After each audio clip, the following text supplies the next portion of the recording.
Epstein फाईल्सच्या विरोधामध्ये काँग्रेस पक्ष नागपूरच्या संघ मुख्यालयावरती मोर्चा काढणार आहे। प्रदेशाध्यक्ष हर्षवर्धन सपकाळ यांच्या नेतृत्वामध्ये 23 मार्चला सोमवारीच 11 वाजता काँग्रेसनं या मोर्चाचं आयोजन केलेलं आहे। नागपूर शहर आणि ग्रामीणच्या पदाधिकाऱ्यांना मोठ्या संख्येने या मोर्चामध्ये उपस्थित राहण्याच्या सूचना या देखील करण्यात आल्या आहेत।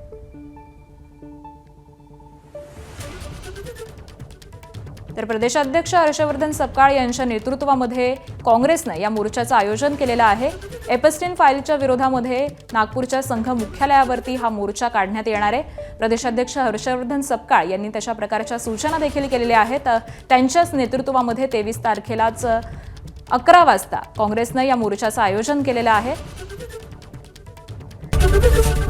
एबीपी माझा, उघडा डोळे बघा नीट।